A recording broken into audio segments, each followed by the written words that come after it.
Welcome back. I'm Alfred Lambremont Webre, and this is ExopoliticsTV. And today we have the privilege coming to us from Berkeley, California, independent scientist Leuren Moret. Welcome, Leuren. Thank you. I'm really excited about our interviews. People like them. That makes us happy. Well, today's interview is an expose on the false flag operation of, again, Malaysian Airline MH17.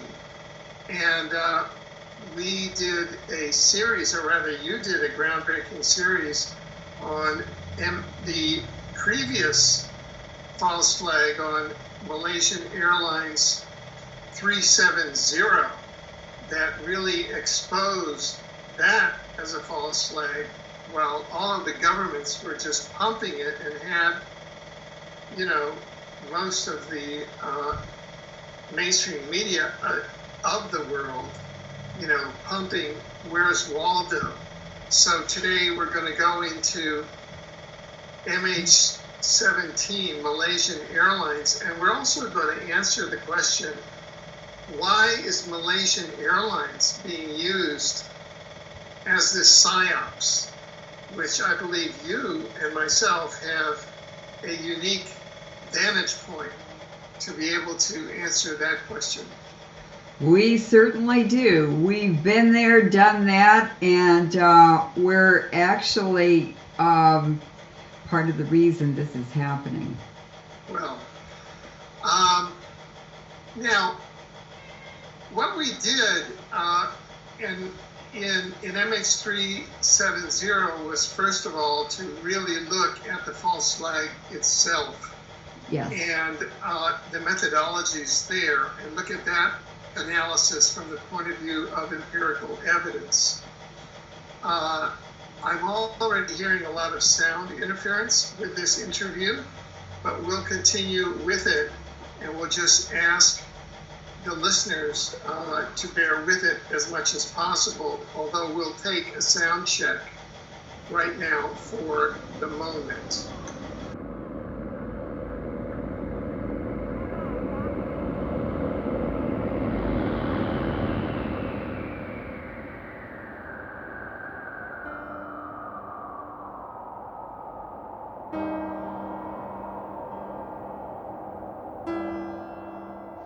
So, as I was saying, we generally start with the methodology of the false flag, in this case MH17, and then go to the why.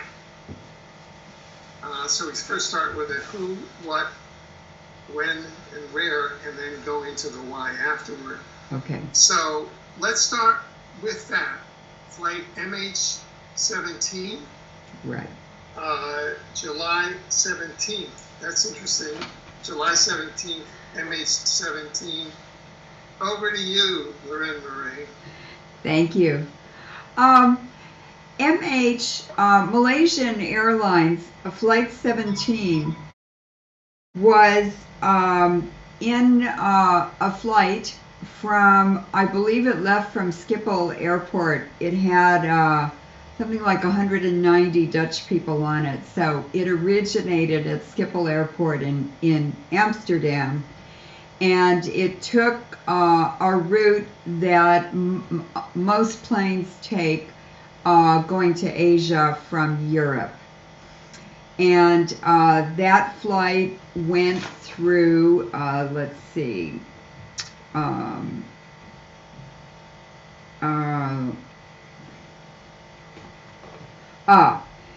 originate in Europe, and then it goes through the hubs London, Heathrow, Amsterdam, Schiphol, Frankfurt, and then the Asian destinations, Singapore, Hong Kong, Kuala Lumpur, so forth. And that air route is called L980. And about 150 planes a day travel that route, going to and from Asia and Europe.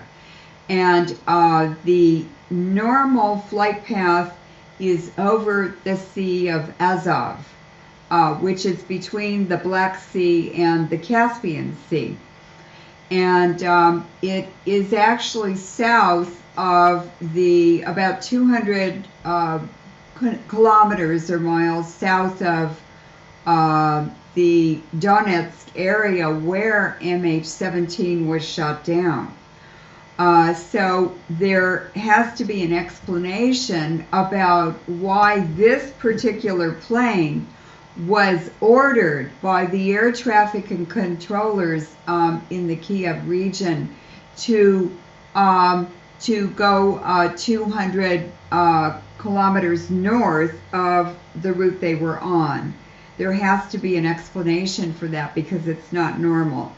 And for 10 days before this flight was shot down, there were no redirected flights that deviated from the more southern route over the Sea of Azov.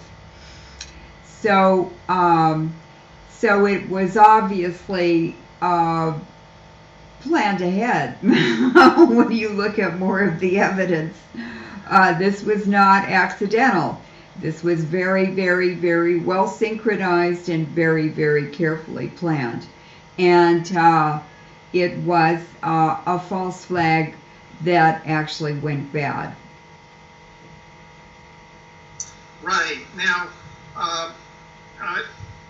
could you walk us through what exactly happened with the deviation of the flight, then with this mysterious left turn over Donetsk, right, and then with the sudden announcement that putting the blame on the Russians. Right. Somewhere over Polish airspace, it's probably likely that the pilot and crew on MH17 received directions, orders actually, from the air traffic controllers in the Kiev region. This is before they'd even arrived in the Ukraine. And they were told at that point to change their route. And they were ordered to fly to the north directly into a war zone. And this was actually very dangerous because in just the last 3 weeks before the plane was downed, there had been military fighter jets that had been attacked by the pro-Russian rebels on the ground. And they shot down at least 2 military fighter jets that belonged to the Ukrainian government forces. So that's strange in itself. The plane MH17, the pilot and crew obeyed the directions, and they deviated from the normal route into this conflict zone. And unfortunately, all of the audio tapes between the air traffic controllers and the plane, any official tapes, were immediately confiscated by the intelligence troops, I think it's called SBC, in Kiev, the Kiev area. So there are no audio tapes, or there were thought to not be any, that were not under the control of the Ukrainian government, and they refused to release them. Well, that's another tip-off or another clue that they knew something more about this downing of the plane, and that they didn't want other people to know about. So the tapes disappeared. But what we do know from satellite images released later and other sources of information, such as air traffic controllers, there was a Spanish air traffic controller, a lot of foreigners worked work in Kiev at the airport, and a Spanish air traffic controller was tweeting every single event that was happening the whole time this disaster was unfolding, because he immediately recognized that something strange was going on, and he wanted to inform people about what was happening. So the plane, about 4 to 5 minutes before the plane crashed, the plane was suddenly being tailed by an Su-25 or an Su-27. Both planes, fighter jets, have been named, and I'm not sure which one is correct. Still, there are conflicting reports. But this fighter jet was tailing the MH, this commercial airplane, a Boeing 777, and it was a rather small fighter jet that was used actually for intercepts, not for air battles, but for intercepting other fighter jets. So it had munitions on it, the kind of missiles that would take out an engine on a fighter jet, not blow the whole thing up. So what happened is the plane was in some kind of distress. There was some kind of conversation, according to the Spanish tweets, that air traffic controller, there was certainly dialogue between the air traffic controllers and the crew, and probably the crew was also in contact with the Kuala Lumpur airport, which was its destination.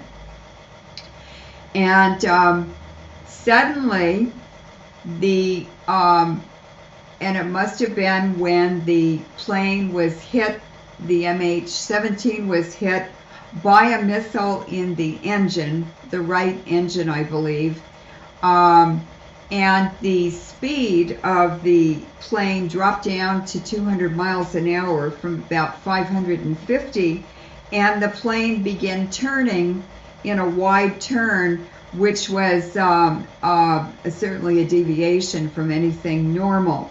Now, what happens when a plane is hit in one engine on a two-engine plane? The plane will sort of pivot, because that one engine that's operating is no longer balanced by the other engine, and the plane turns until it finally stabilizes itself. The pilots don't even have to do that. It will eventually stabilize itself and flatten out and fly in a straight line. So the plane began this turn, and what happened though is that the ground forces had already taken over the piloting program, the computer that flies the plane, and when the missile hit it, they no longer had control of the plane. The crew on the airplane regained control of their airplane. And so as it was turning, they were, first of all, checking to see if they were all okay and the cabin was okay. And then, I mean, they were then under military attack, and they were therefore looking for a safe place to go, to land, to come down, whatever. They didn't even know if they could get their landing gear down, but certainly they could do a belly landing in a field of grass, or attempt some kind of a successful landing on the ground, although it would be bumpy, but it is doable. So the plane had slowed down, and then all of a sudden it was hit by another missile, a much stronger one, a Buk missile is what the Russians reported. And the plane completely crashed, and everyone on board was killed, and there were no fires in the air. And that is because the missile was small, and if it had been the larger missile with a depleted uranium warhead, most likely the fragments of the depleted uranium on fire would have damaged the wings where the fuel is, and the wings would have caught on fire or exploded. And that may be actually what happened when the buck hit the plane, but it went down all the way. It crashed and burned, and that was the end of the plane. Did you want to ask any other questions? Yes, obviously. Who was in control of the interceptor fighter, and who was in control of the buck missiles? Well, at first the intelligence services in Kiev denied that an NSU-25 or 27, a fighter jet, was anywhere in the vicinity. That area, that Donetsk region where the plane went down, is in the control of the rebel pro-Russian forces, and they have no planes. So that had to be a Ukrainian government military jet that was tagging behind the plane, MH17, and they were only 2.5 miles behind it. They were quite close to it, and the immediate denial that they had any planes, any military planes following the civilian passenger jet, it just came out right away. And then even before there was any investigation done at all, no one was even over there yet. The bodies were still warm and there was still smoke coming off the rubble. Suddenly, the U.S. and the British, was it the British? Well, the U.S. and I'm not sure who else, what other sources of media, they immediately announced that that Putin had shot that plane down. One of his buck missiles launchers had attacked it, and it was immediately blamed on Putin. Now, but let me go back. Mm-hmm. So what you've established so far through independent witnesses such as Carlos, the Spanish air traffic controller in Kiev, who tweeted this and then spoke about it, right, was that the Ukrainian air traffic controllers deliberately ordered this flight at the same time that 10 other flights were not lured off of this. That's and they correct. lured it over Donetsk, i.e. over a war zone, i.e. over the rebel zone. Right. And then over the rebel zone, a Ukrainian military interceptor followed the plane and shot a missile at it, an air-to-air missile, which disabled and destroyed one of its engines. Right. And as this passenger plane was going into a turn where it would stabilize and land safely, it was then given the 1-2, the second final destructive, by a duck missile now. And we're just in the process of establishing whose missile that was. Well, the U.S. State Department and the Ukrainian government actually were the ones to release this to the media and said it was a buck missile that hit the plane, and how would they know? It's under Ukrainian pro-Russian rebel forces control, not under the Ukrainian government control. And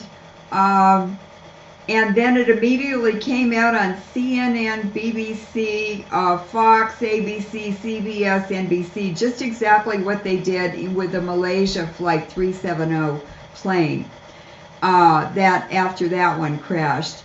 So So what happened is that story started falling apart, that the U.S. and the Ukrainian government had announced, and also immediately the BBC announced that the plane had been diverted because of bad weather, showers and thunderstorms in that region. In the more southern region, while none of the other planes flying through that region on the normal path over the Azov Sea were diverted, and there was no bad weather there according to weather sources. It was overcast and cloudy, and the troops on the ground did not have visibility enough to even be able to see that plane. And the window they had on the ground to shoot it down was only 1 to 2 minutes.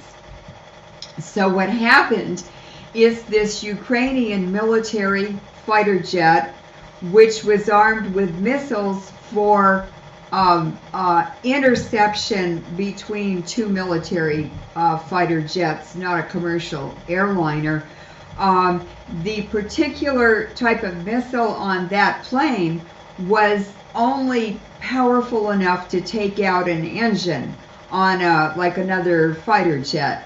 So it did take the engine out, but the plane didn't crash. So suddenly that was a huge problem for the troops on the ground and for the perpetrators who had planned this false flag, because suddenly you have a civilian aircraft with hundreds of passengers on it, and it's been hit in the engine by a military jet attacking it. And it turns out that it was a Ukrainian government military jet.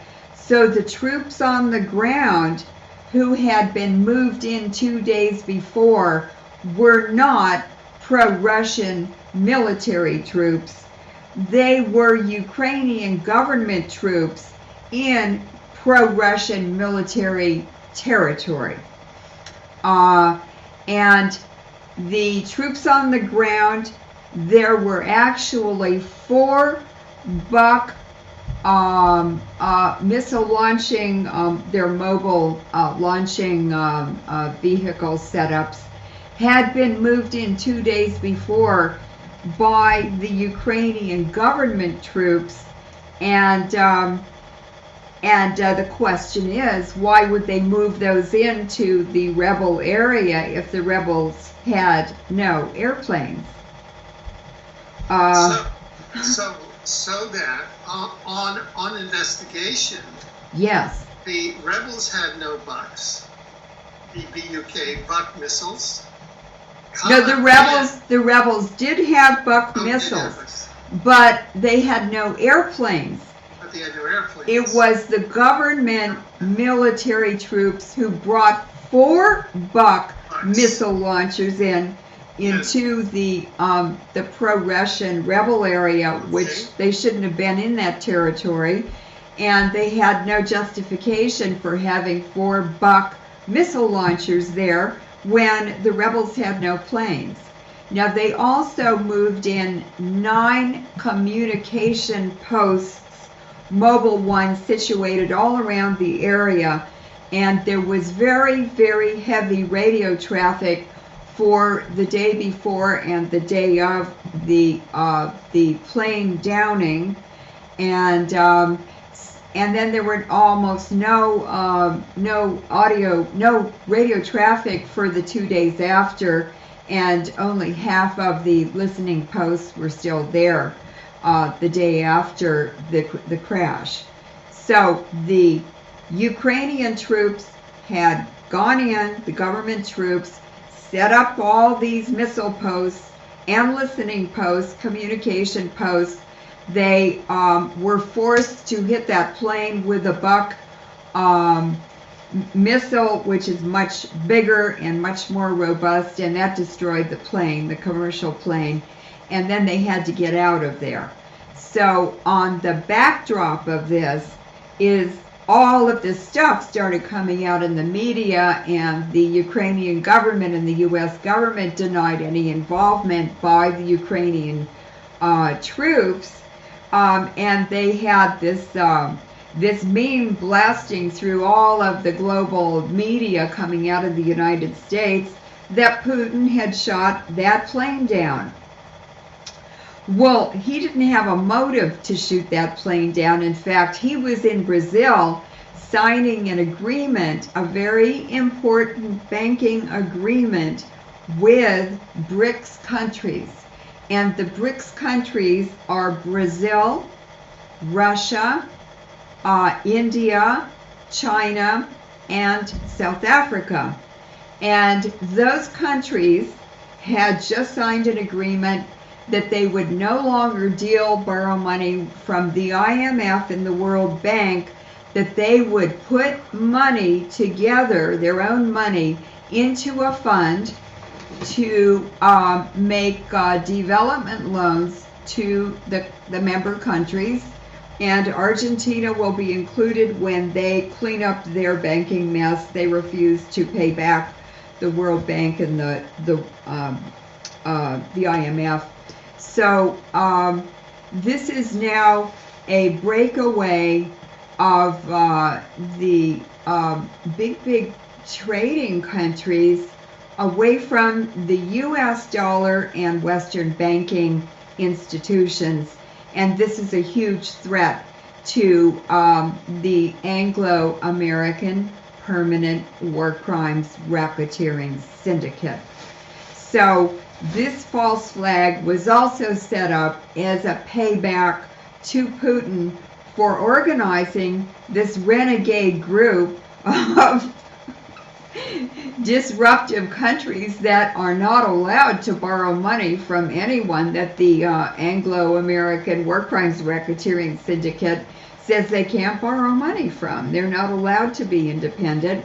They are trapped in the matrix of the Western banking system. Right. Now, and that's a big why. Yes. That's a big why. Now, before getting to the why, still concentrating on the methodologies of the false flag, wasn't there a drill going on at that time also, which is a typical component of the false flag formula? Well, there's A, B, C, D, E on every false flag, and it always includes a practice drill that's going on that suddenly goes live. This happened in Haiti, the Haiti earthquake disaster. It happened in Hurricane Katrina. It happened on 9/11. It's happened on every false flag. And so this is another fingerprint that this was an Anglo-American false flag. Yes, there was a U.S. NATO troop drill going on offshore from the Crimea, not too far from this air crash in the southern Ukraine, and it could have even been any of them. They could have shot missiles or whatever from submarines or from their ships or whatever. And it's possible that even one of those active countries could have shot that plane down as well. But we do know that when Russia finally came forward on, let's see, it was July,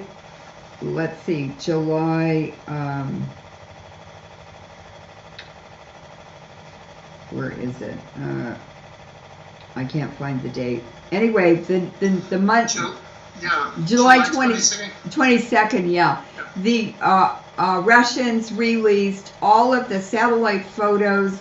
They had audio, copies of audio, the conversation of the air traffic controllers in Kiev with the downed plane in the minutes before it crashed.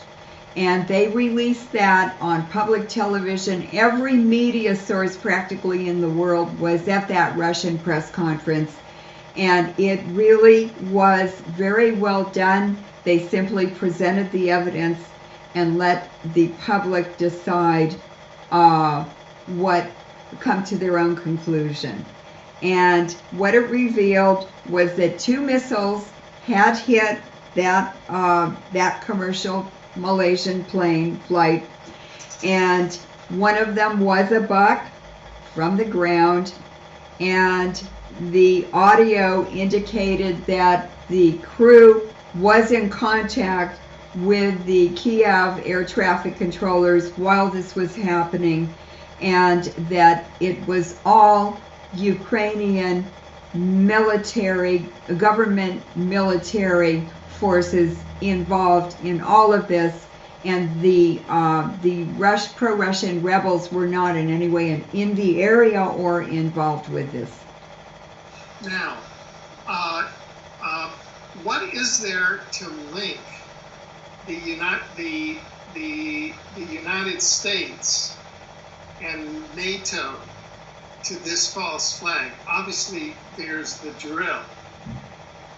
Well, there is other evidence, but I think it has not emerged yet from the aftermath, and I don't have enough information now, unless you read something and you have something to add to that. Well, yeah. What I would say, going back to the MH370 false flag, was that that involved Inmarsat, that involved the British, the Americans very clearly, and that this is a continuation of the same psyops using Malaysian Airlines. Why would the Ukrainians pick on Malaysian Airlines MH17 and pick it out of 10 commercial flights flying through that corridor that day and bring it over to Donetsk and do this false flag of shooting it down? It was obviously a coordinated NATO false flag, wouldn't you say? Absolutely. And what occurred in the days between the crash on July 17th and the Russians releasing the satellite images and the audio from the air traffic controllers on the 22nd is that the Ukrainian government was releasing falsified documents and documentation videos and so forth, proving that it was Ukrainian pro-Russian rebels who had done it, and the U.S. was doing the same thing. And so how would the public have any way to determine whether that was authentic documentation or not? Well, they didn't until the Russians released the satellite photos, and that exposed all of the documentation that had been presented by the Ukrainian government and the U.S. was all falsified. Everything John Kerry said, the Secretary of State for the United States, and Obama said was all lies, blatant lies, and as soon as those satellite photos came out, the U.S. started backtracking. The Ukraine got really quiet, and then they started producing more falsified documentation, which didn't improve the situation. It just reinforced the fact that they were lying about everything. One of the silly things that the Ukrainian government did was they had a video clip that they put on YouTube proving that pro-Russian rebels had done it, and they had images of soldiers in uniform at a buck launching post, and in the background it had the name of the town where this buck launching post was, and it was in the main part of the Ukraine. It wasn't even in the conflict zone. So you can't say, those guys in New Jersey shot that buck when you show a video clip to prove it and they're in New York City. that's kind of, it was really, there were a lot of really stupid errors like that. And all it did was get worse and worse. And then the silliest thing of all was Kerry in the State Department put this silly, very low-level, inexperienced woman, a blonde with big red lips. It was like a cartoon. And she's got these handmade signs like she's an activist for the Ukraine government or the military.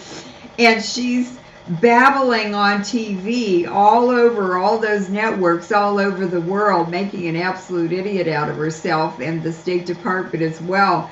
And then they put her on again. So it just turned into Disneyland. And I guess that's a good way to divert people's attention, but the cat was out of the bag. And Putin was very straightforward, and I like how he operates. He's very dignified, he's honest, he's simplistic about producing information that is absolutely devastating. And he did the right thing. He released the photos.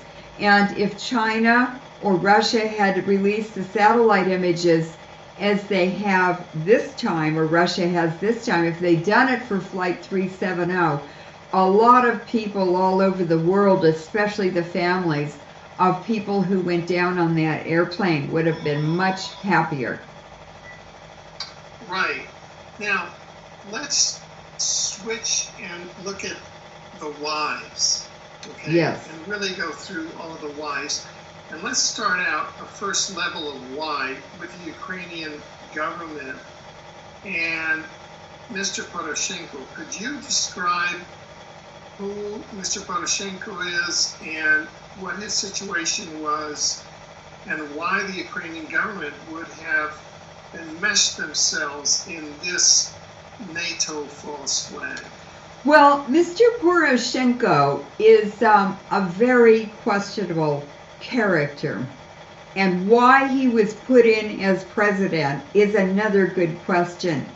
Mr. Poroshenko is a billionaire. He's a Ukrainian oligarch, and he owned a chocolate business. I don't know how you make $1 billion on chocolate. I think he's involved in drug trafficking behind that chocolate facade, that chocolate bunny that he's got in his hand. He's involved in high-level dirty stuff because nobody makes $1 billion in 20 years selling chocolate in the Ukraine. Come on. So he came into the presidency of the Ukraine when the previous president had to escape for his life, and he went running back to Russia. And it's because the people, the Ukrainian people, were demonstrating against him. So he ran away, and the Ukrainians held another election, and Poroshenko won the election. The Ukrainians weren't too happy about their candidate choice, but they were sort of resigned to voting for the best one in the bunch, and they had more confidence in him because he had said sweeter things to them in advance. In other words, he was a better con man, and he probably behaved himself to establish a good image and so forth, and credibility than the other candidates competing. And he came into office. And of course, the Ukraine was in turmoil. They were in civil war. They had rebels shooting at government forces back and forth. Civilians were being killed. Ukrainians were rioting, all kinds of things. There was just total chaos. And in that chaos, in the first 5 days after Mr. Poroshenko was elected and took office, he managed to allow Blackwater forces to enter the Ukraine and remove 50 billion in gold bullion that belonged to the Ukrainian people. That was immediately taken to the airport and secretly flown out with these Blackwater forces. Obviously, they had carte blanche at the airport and anywhere they went in the Ukraine. They knew where to get the gold. They had access to the building and the safes and everything, and special trucks to transport it as well to the airport, where it was loaded on a U.S. probably military plane, or it was civilian because it was Blackwater, and it was flown directly to New York City, where it was deposited in the basement of the J.P. Morgan building in New York City. So right there. What? Yeah. Just to ask you, what was the legal pretext? There was no pretext. It was just outright theft by the U.S. or by Poroshenko stole it from his own people and handed it off to Blackwater. He allowed them to take it. He gave them access, so he stole it. Well, why haven't the Ukrainian people? Why haven't they taken action against him? Well, because they're in a civil war. How many enemies can you fight at the same time? And remember, he was the best choice of all the candidates that ran. So I think maybe they didn't have any money left for another election. They were in a very difficult position and situation. So he handed off all of the money to the gold that the Ukraine had, and that left the Ukraine with no money to operate in facing insolvency. So he not only stole all the money, but he made them insolvent, bankrupt. So which weakened them further. Now, at the point where this false flag was engineered, and the motivation behind it for Poroshenko is that his Ukrainian government troops that had been fighting in eastern and southeastern Ukraine in the pro-Russian areas, which is very industrial also, by the way, they had gotten trapped by the pro-Russian rebels and they couldn't get out. He wanted to save them. He wanted to get them out instead of having them slaughtered by the pro-rebel forces or whatever would happen to them. And so that was his motivation for backing or co-engineering this false flag. A pretty good reason. And also because the pro-Russian forces were winning and his Ukrainian government military forces were losing the battle for eastern Ukraine. Right. Now, at the same time, around this time, they were, as you mentioned, culminating after Germany's winning the World Cup, which was in Brazil. There was the now famous meeting in Brasilia of all the presidents of the BRICS countries to form the new BRICS, to form the fund that would lead to the central bank of the new BRICS central bank, and as a sort of counterpoint or competitor to the U.S. dollar, and wasn't the Israeli invasion of Gaza occurring around that time as well? Yes, it was. A lot of things were occurring on a lot of fronts. It was a pretty busy world when that happened. But go ahead. Yes. Yeah. So I'm just getting to the different layers of whys. Yes. Why?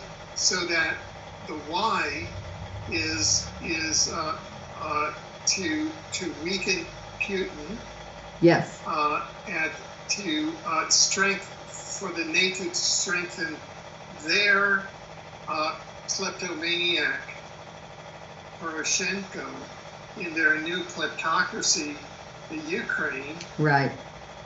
in his confrontation with Russia, at the same time that the BRICS alliance was going forward. Right. That was one thing. The second, a diversion from the Israeli invasion of Gaza, Right. which is part of the continuing war crimes going back to 47, 48, and the depopulation program there. But let's go even deeper. Why Malaysian Airlines? Why is Malaysian Airlines being used for this continuing psyop? Well, let's look at it this way. Let's look at MH17, the March downing of the Malaysian airline over the South China Sea, as one bookend, and this downing of MH17 as the other bookend for Obama's pivot to Asia, because that's what it is. And so by destabilizing Malaysia and by shooting down these Malaysian airlines, and of course that consortium of 25 countries, their militaries were doing exercises in Thailand when that happened. The U.S. Navy shot down MH370, and they could have shot this down too from the NATO exercises they were participating in. But it looks like from what the Russians reported from their satellite data and other information, and believe me, they have all the intelligence they want. They have people everywhere on the ground in the Ukraine. They had them all over Iraq and were reporting every day. I was following everything that was happening in Iraq in 2003 from the Russian generals who were reporting it from satellites, their satellite data. So they have very, very good intelligence. And they did know exactly what happened. They followed every moment of it, and believe me, they knew about it ahead of time. They were watching the Ukrainian government troops move into that area where the pro-Russian rebels had been. And so we have this destabilization on the Southeast Asian corner of Obama's pivot to Asia through the downing of that Malaysian Flight 370. And now on the other side of Russia, on the western side of this pivot, they down an airplane in the eastern part of the Ukraine. That's another hit on Russia. But it turned out to be a giant egg in the face of the Ukraine, of the Western entities involved in all these colored revolutions in the countries surrounding the western border of Russia. This has been going on in the Ukraine, in Georgia, in the oil-rich republics of Central Asia, former colonies of or parts of the Soviet Union. And so it's an attempt, these are covert wars by the Western countries to undermine and destabilize the Russian border. But it seems to be backfiring every time, because Obama and John Kerry are playing a card game named Old Fish with an incomplete deck, and they've stuck some cards from Old Maid into their deck, and it's not quite coming out the way they want it to or expect it to. And Obama doesn't realize that Putin is playing master chess, Aikido, Go, and other very sophisticated logic games that are popular and very ancient in Asia that teach you things like strategy. And it seems to be that the West is taking itself down, and Obama is not, Putin doesn't even have to do very much except show the satellite photos. Well, isn't this kind of Brzezinski, the architect of this containment strategy that's behind these false flags? David Rockefeller is a Rothschild agent, New World Order agent. He always has been.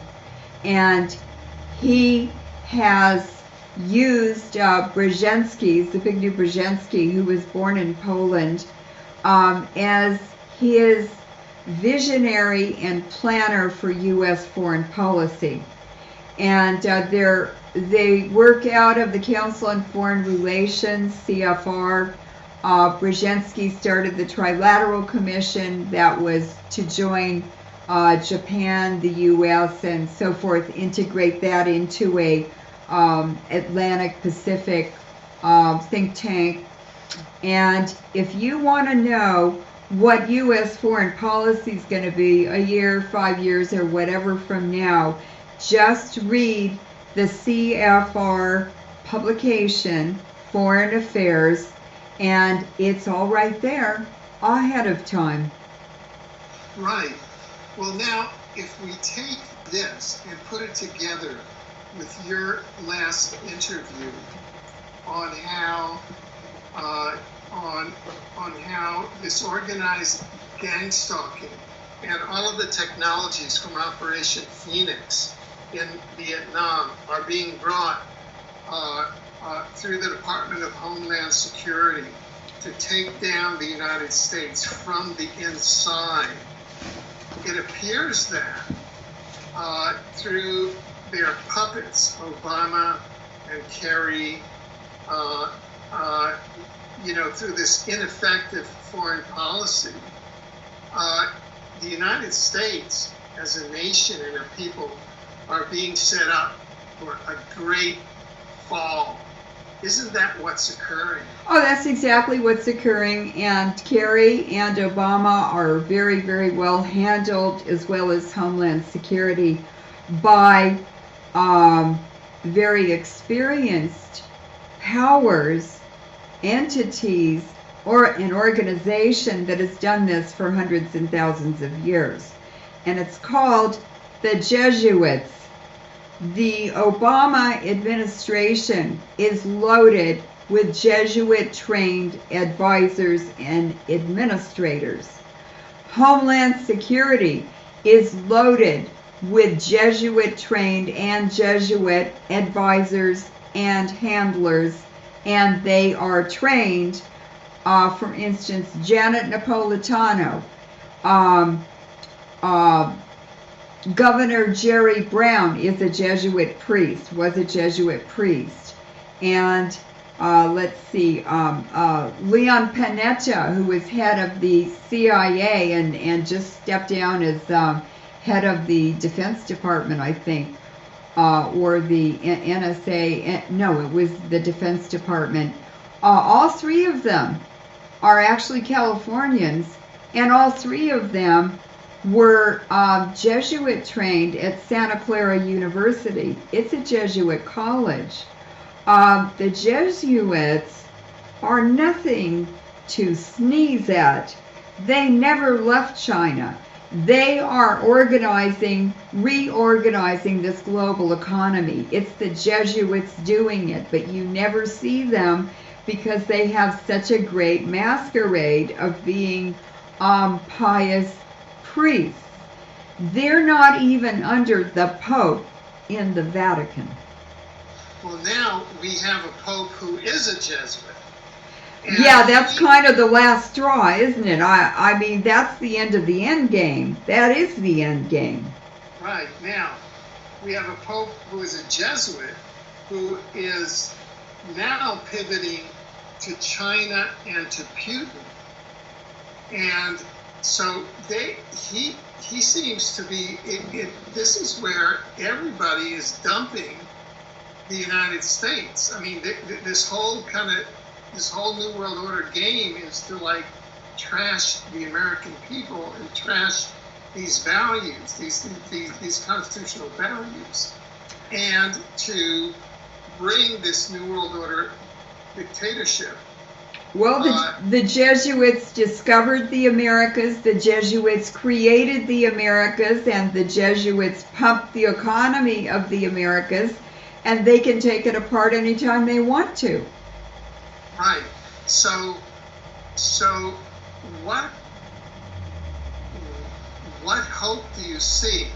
We're kind of really shredding these whole Malaysian airline false flags. Right.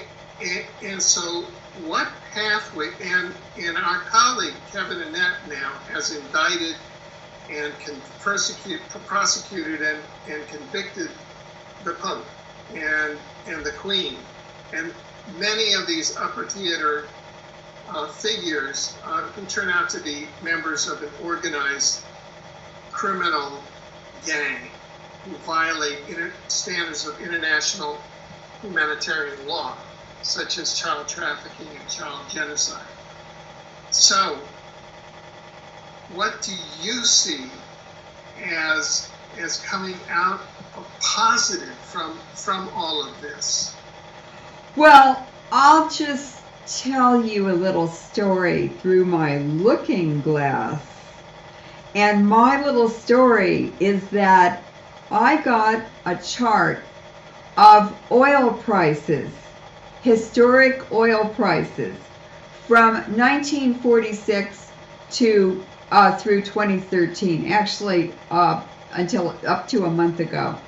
And I looked at this chart, and oil prices were very low. They were below $20 a barrel until the Iraq-Iran disaster and Kissinger's 1973 Middle East oil crisis, which he engineered for the Rockefellers and higher than that.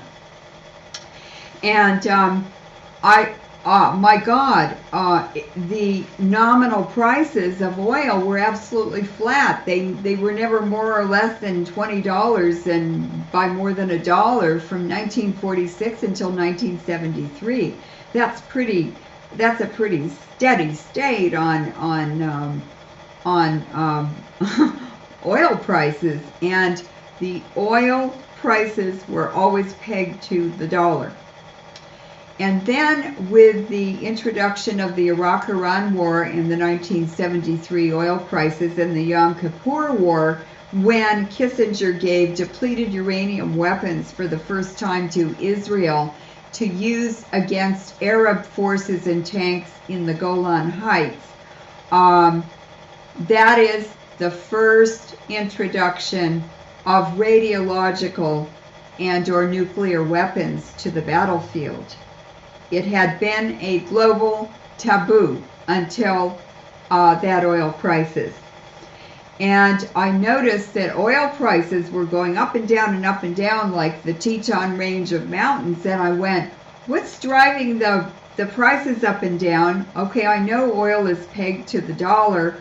Every time, on this chart, every time the dollar starts weakening and dropping, the oil prices drop. And then something makes the dollar go up in value again, and the oil prices go up again. So I started looking at the dates on those declines in the dollar value. And I said, oh, 1986, well, that was Chernobyl. So I put a label there. And then I was looking at Mogadishu in Somalia, and 9/11, and the 2003 Iraq War, and the 1998 NATO attack on Yugoslavia. And pretty soon I had these labels over every one of the declines in the dollar, and every one of those events, whether it was a war, a conflict, or a false flag, every single one of them involved nuclear materials, exotic fourth generation nuclear weapons, which now are neutron bombs, we know from bomb crater samples, and depleted uranium. Fukushima's a false flag too, so that's now they're blowing up nuclear power plants, which is mightier and more dangerous and more lethal than any military weapon. And I went, oh my God, the value of the dollar depends on false flags and phony wars and nuclear weapons. It's that simple, Alfred.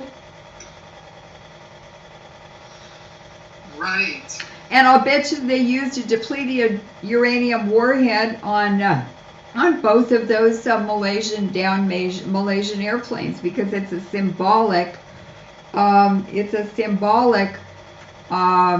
indicator of genocide and depopulation, which is a big part of this whole program. Now, these downing commercial airlines is nothing new. I have a 1962 top secret special handling no foreign letter that General Lemnitzer wrote, one of the crazies he was the head of the Joint Chiefs when Kennedy was president. And this was unclassified, and it's a justification for U.S. military intervention in Cuba. And he talks about this great new idea. He and the Joint Chiefs have plans to shoot down commercial airplanes and blame it on another country. Kennedy walked in to a meeting of the Joint Chiefs to meet them after he had become president, shortly afterwards. And he sat down with General Lemnitzer, General Lansdale, Colonel Lansdale, who was General Lansdale by then, who participated, all of them participated in the assassination of John F. Kennedy. Complete traitors, treason, everything, from start to finish. And he sat there for about 5 minutes, and he looked at his staffer and he said, "Let's get out of here."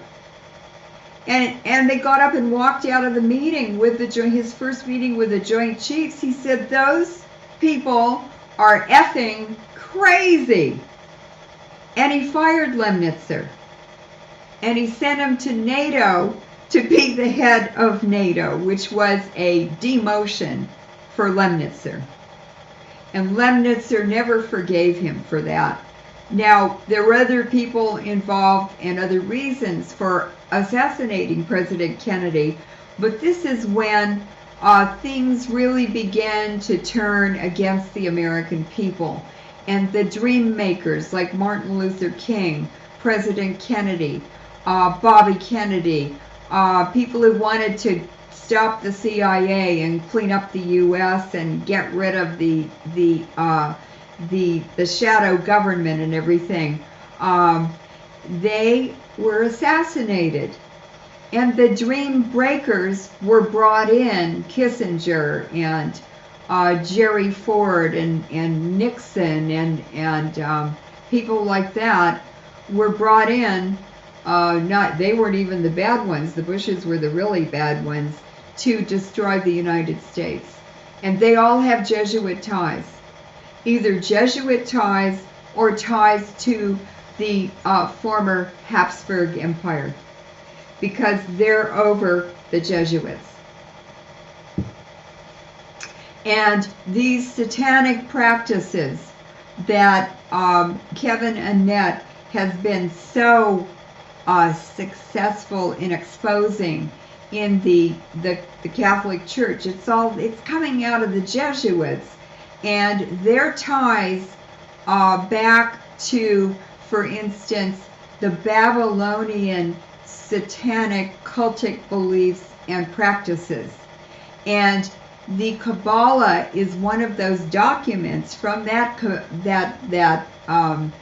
Babylonian cult.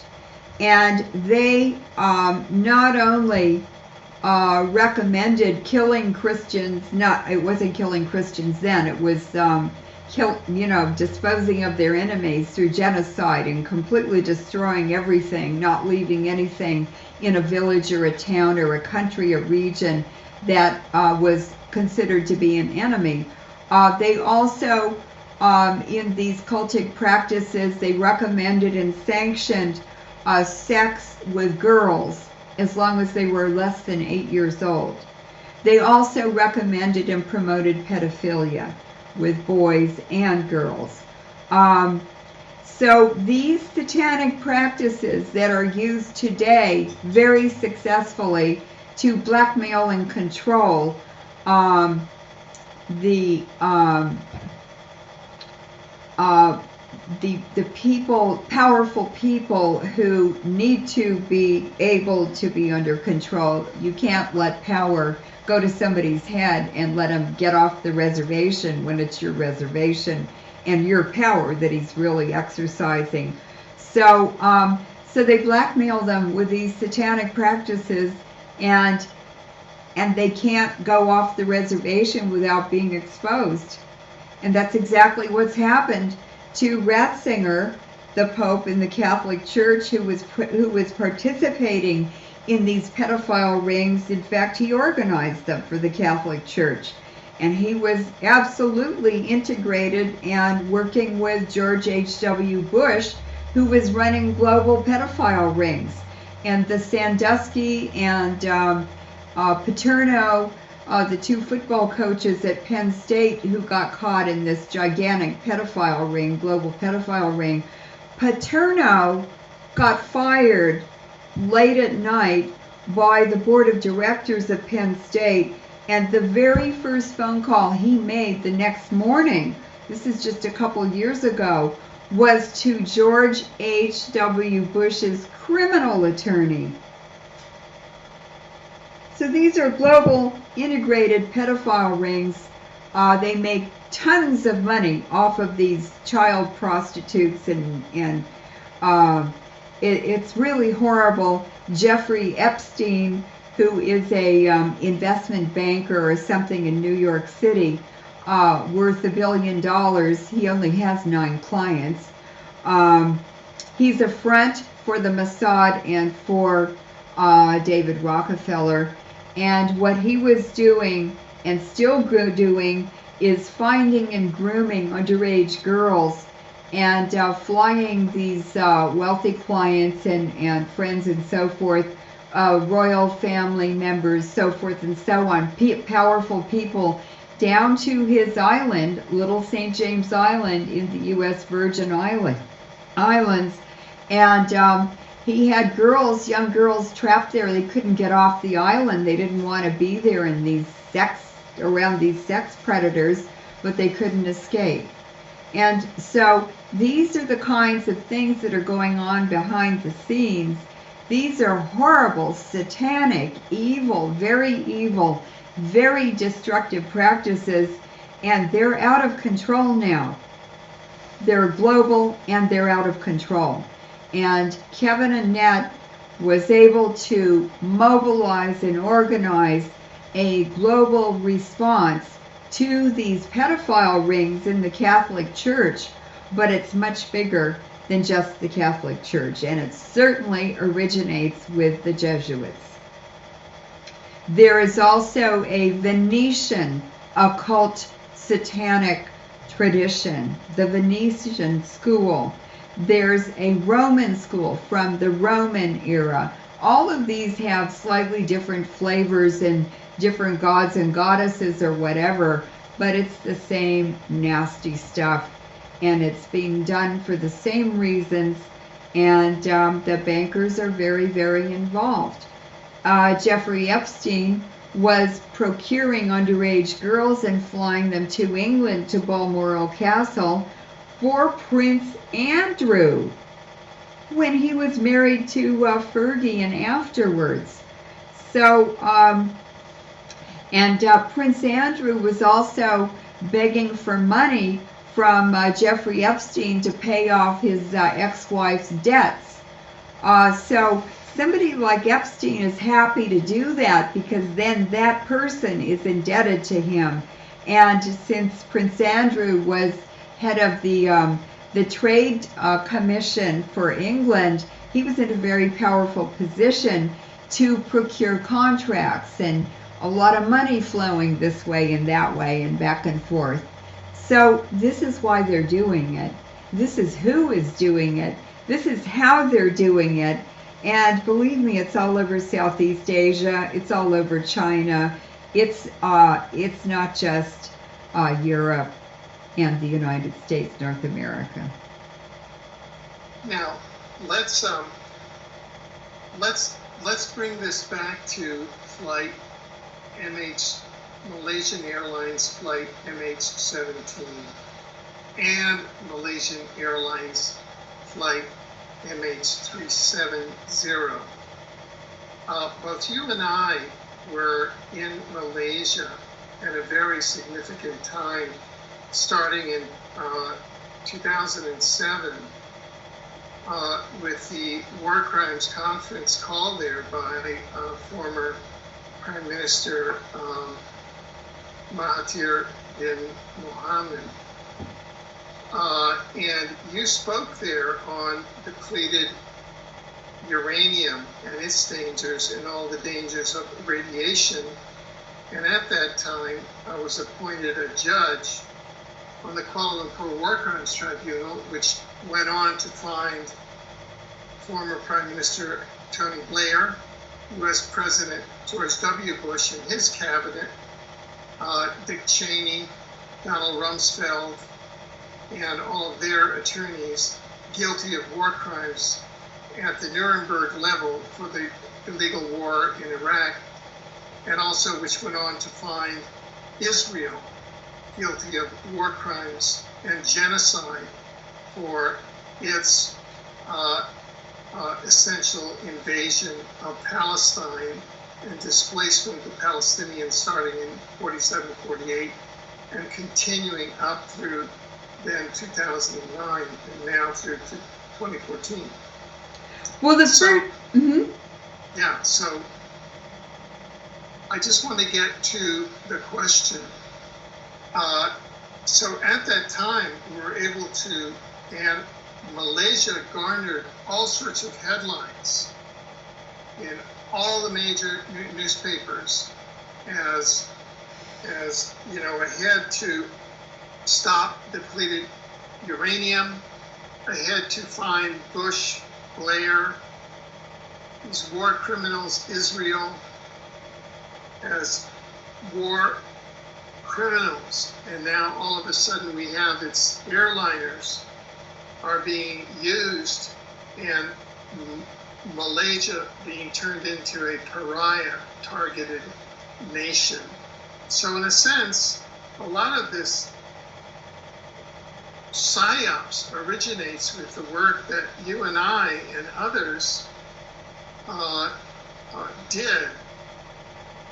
And I wondered if you could comment on that, on the why. That this use of Malaysian Airlines, I think, traces back to the Malaysian War Crimes Tribunals and the conferences. And that's what I think the origin of this psyops is. And I wonder if you could comment on that. Well, it does. It does originate there. But let's just go back to the history of Malaysia. Now, what Dr. Mahathir told us, I'm not sure if you were there, but he told me that, I think I was talking to him alone. I was asking him about that region and the ancient history of that region, and how they traded peacefully and accumulated huge amounts of wealth along the Silk Road, and also from sea trade, which went on. The Mesopotamians, the Sumerians were taking ships to India to get very fine cotton and to do trading. It was going on from the time that civilization started. And he said, well, Leuren, it was very peaceful and we never had wars. We traded peacefully. We accumulated wealth and we didn't have any problems. It was very harmonious. Everybody benefited. And everybody got rich if they handled their money properly. And he said, but in about 1400, the early 1500s, first the Portuguese warships arrived, and those were the Jesuits. And he said they came to Southeast Asia. And he said it took us 200 years to get rid of them. Then the Dutch warships arrived, the Dutch East India Company. And they did the same thing. They murdered us, they killed us, they stole everything, they raped us, they did everything bad. He said it took 200 years to get rid of the Dutch East India Company. And he said, and then the East India Company, the British East India Company, those gunships arrived. It took us 200 years to get rid of them. And he said, when I became Prime Minister, I never allowed any American gunships to come into any of our ports. That was for 22 years. No American gunships ever came into any port or was allowed to in Malaysia because of Tun Dr. Mahathir. Now, Malaysia has 5 sultans. That is part of a British system to put royal families in control of Malaysia. But when Malaysia was given back by the British to the Malaysian people, gave them their independence after World War II, the Malaysians had fought very long and very hard, and even Mahathir fought in the independence movement. This is in the jungles and with guns and everything they had, and he grew up in a village, and he sold bananas in the streets. He got interested in politics because of participating in this independence movement. And he ran for the Indonesian parliament. And he and the Indonesian people, his friends, his compatriots, the citizens, they all worked very hard to build a new country on the model of the United States. And Malaysia is different from other Southeast Asian countries. There's an indigenous Malaysian population. They're not very good at business and banking, so they run the government. And no non-Malaysian people are allowed in the Malaysian government. The Chinese run the banks and the finances. The Chinese and the Hindus were brought before World War II, or around the time of World War II, to work in the tin mines in northern Malaysia. And the third minority population are the Hindus. They're the businessmen. They have the little businesses in the streets and the shops and everything. And I said, well, how did you keep all of them happy? They're all so different in different religions. He said, well, I never gave any of them everything they wanted. And he was actually the first non-royal and democratically elected leader of Malaysia. And he very, very wisely developed the oil resources. He completely built a whole new infrastructure for Malaysia. He built an entire new government city called Putrajaya. It's absolutely beautiful. Beautifully planned. He went all over the world with his wife and his family and studied architecture all over the world, and he just built this beautiful country with the people. And it's cleaner than most places I've been in the United States. People are happy. They don't have too much so that they're spoiled and expect more. They're satisfied with what they have, and they have a viable community with a mixture of different ethnic groups and religions, and they seem to get along. So the symbolic architecture of the Petronas buildings, these are the twin towers that are the tallest buildings in Malaysia. have an Islamic taste to the architecture, and they're lit up at night in the middle of Kuala Lumpur, which is the commercial capital of Malaysia. And they're absolutely beautiful. And he took some of us during the conference up into the building and sat us in the room where they have the board of directors meetings. It was really beautiful. And however, those buildings represent the inevitable fall of that country, because the Petronas Oil Company is the only Fortune 500 company in Malaysia, and it's owned by the people, by the government, for the people. It's very well managed, and that money, that flow, that generator of money, that cash flow, is what provided the funds to develop Malaysia. And the Malaysian flag is a combination of the American flag and the British flag. He told me how they chose it and planned it. And it is making me very, very sad to see what's happening to Malaysia, because it's the first country being taken down and ravaged like a turkey carcass by Western interests. It's part of Obama's pivot to Asia. It's very, very sad, because it was a beautiful start for other countries to modernize and develop into something, a country that more people share in the wealth and benefit more, and more people are comfortable.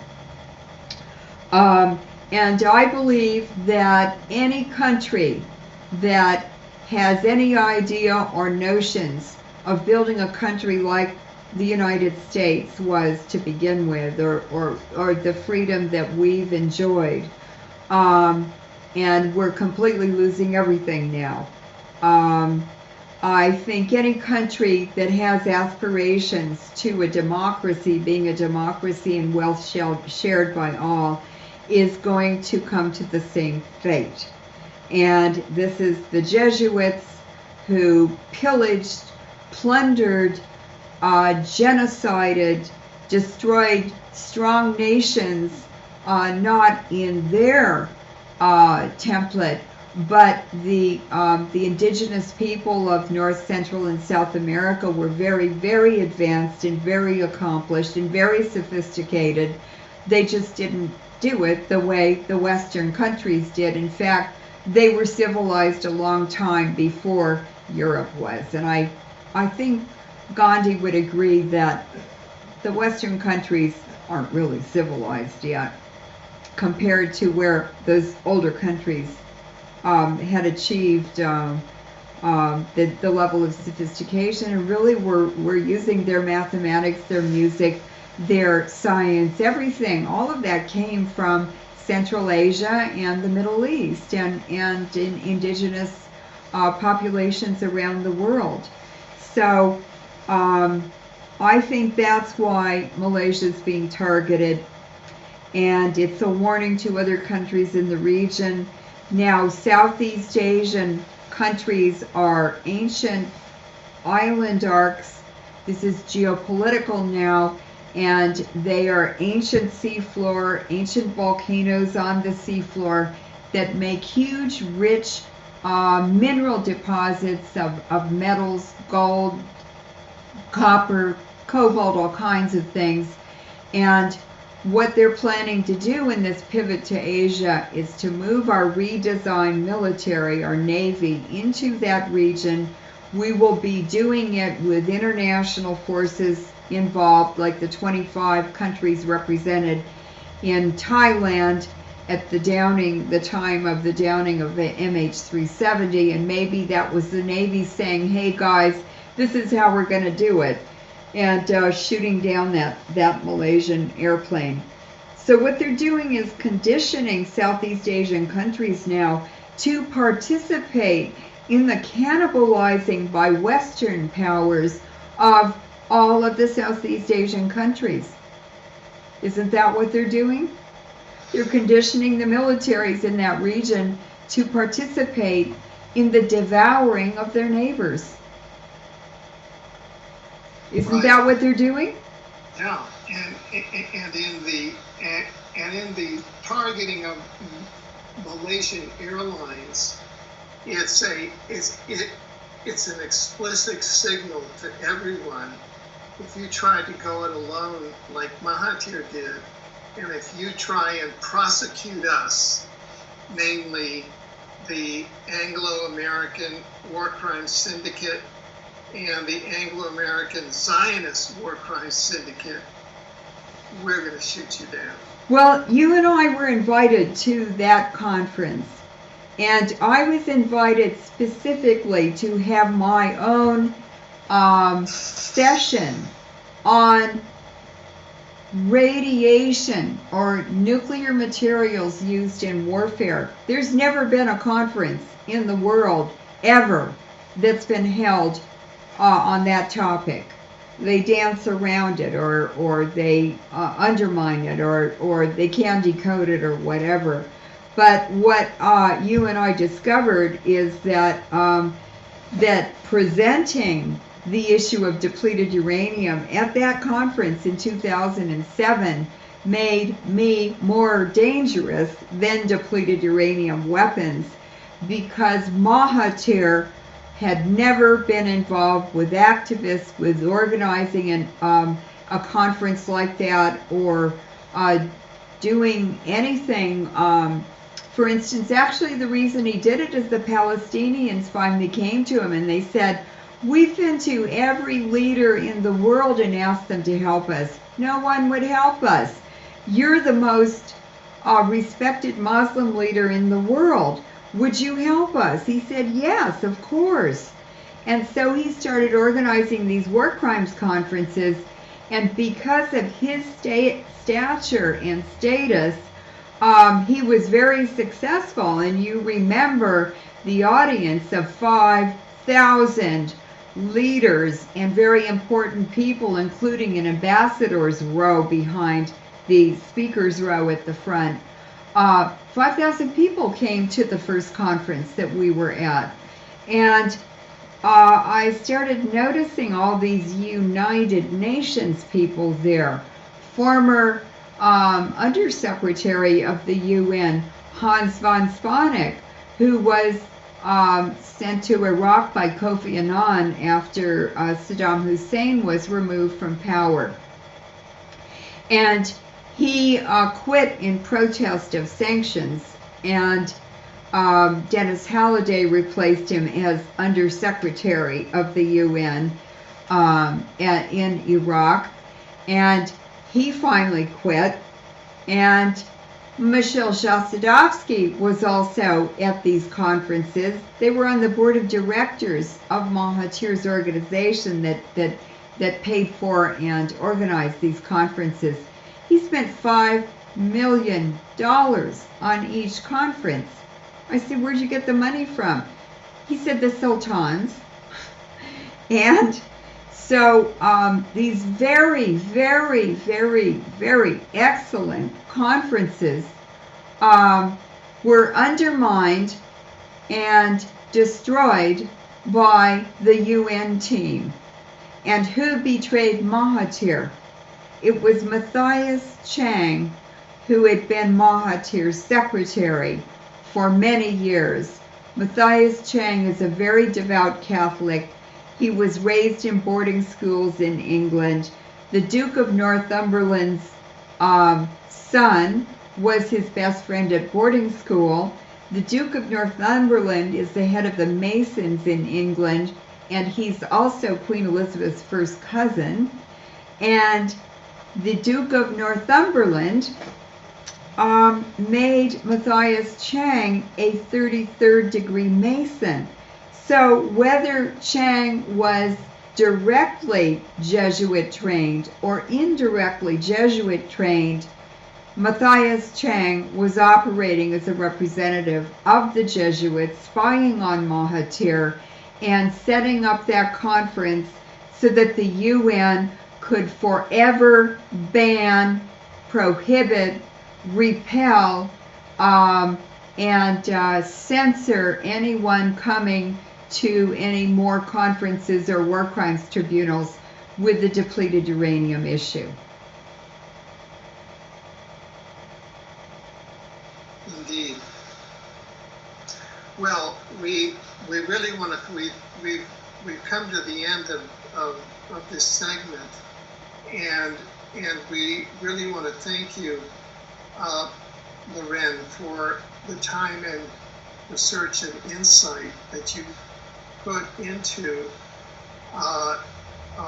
this expose of Malaysian Airlines flight MH17 and its expanded perspective as to why it's been carried out. Do you have any thoughts that you'd like to leave our viewers with? Well, I'd like to say two things. One is with regard to depleted uranium. And at the 2010 conference in Malaysia that I was invited to, I put up 2 United Nations graphs from their 2008 paper on changes in population and changes in fertility globally.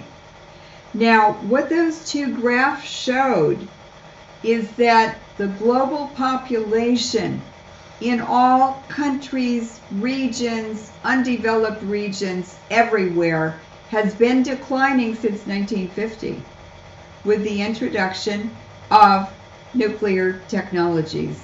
And that's when nuclear bomb testing started.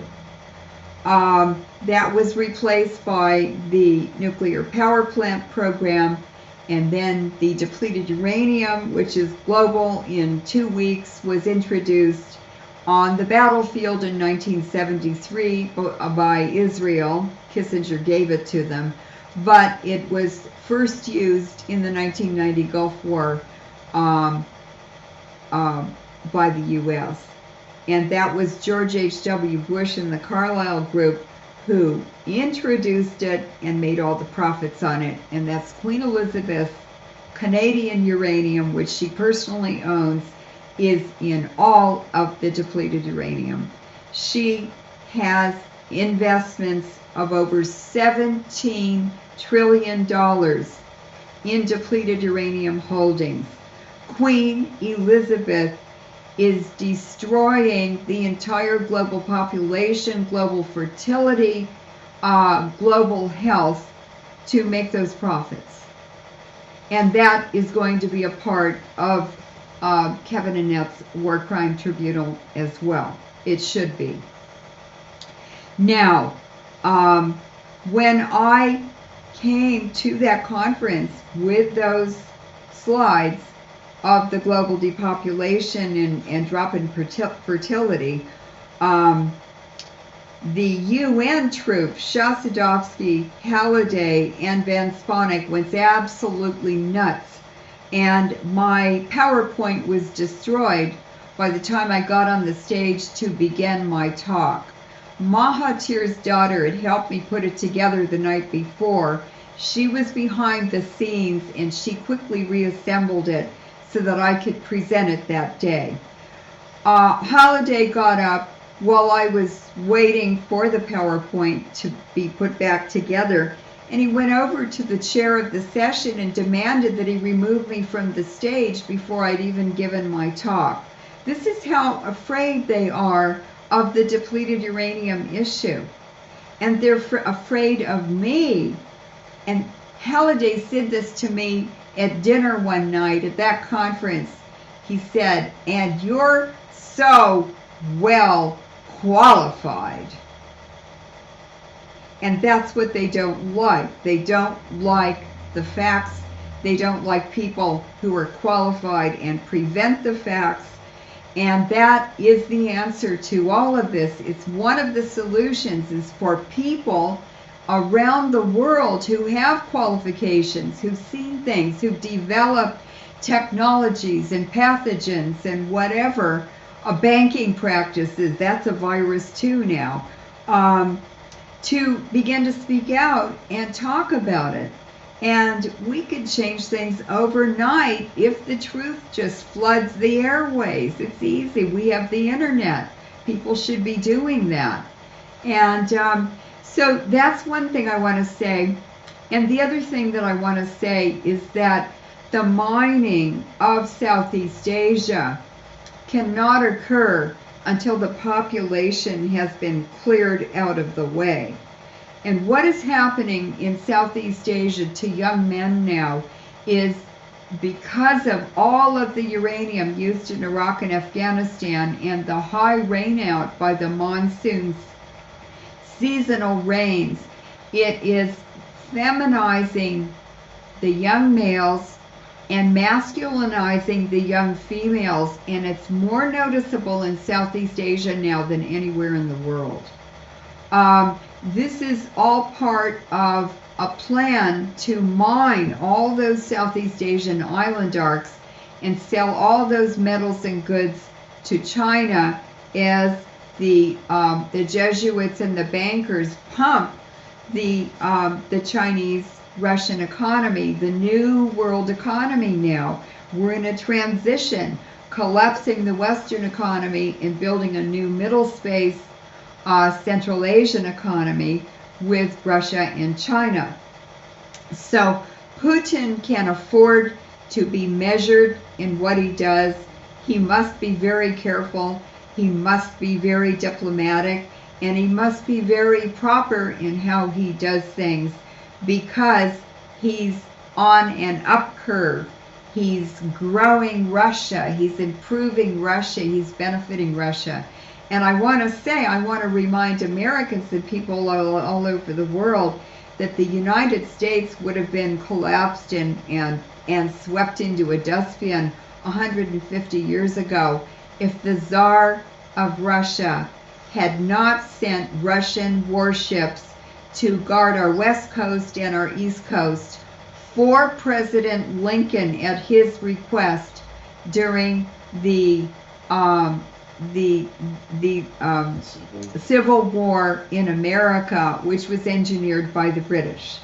And the only leader in the world who would send military assistance to keep the British out was the Tsar of Russia. And his entire family was assassinated by the Bolsheviks as a thank you, as a payback, as an ironic twist of fate in what happens when good people behave in humanistic ways. And that's a very difficult thing to talk about, to think about. But doing good things is the only way through this, right conduct. So we must turn to our neighbors, to our family, to new friends, to people we never thought of as supporters and help, and find them. They're all around us. They're everywhere, but we need to reorganize ourselves and to take this new challenge on. We have survived many, many revolutions, overthrows by the same people doing the same things, pump and dump, and we will survive this. It's just going to be much nastier because of the radiation, the chemtrails, the toxic mix of chemicals, radiation, and pathogens that are being sprayed from airplanes every day, and we're inhaling and eating them, and you can't even hang clothes outside anymore. They have horrible stuff on them from the chemtrails in the atmosphere. So there are just new ways to do things, and just remember, early man lived underground. We may have to do that too. But we can survive anything, and we will, and it's our spirituality, not religion, it's our spirituality that will get us through this. So let's remember that and do things that keep our bodies healthy and our spirit in good form. Thank you very much, Alfred. Well, Well, thank you. And how can people who want to learn more about your work and follow your articles, how can they access these? We have a new website. It's LeurenMoret.info, and I have a very, very special webmaster, Larry Lincoln Battis III. He can be contacted also, and he does the editorials, and he's made a really beautiful website. Just the essence of spirituality and what it's about, with presenting war and weapons at the same time. It's the right context for it, because you don't leave feeling depressed and helpless. You feel empowered and informed. So that's a really good place. And then, of course, your websites. And thank you so much, Alfred, because you really started me on the right path for this and have supported me in many ways for a long time. So thank you so much. And I'm looking forward to our next interview. Great. Thank you, Leuren.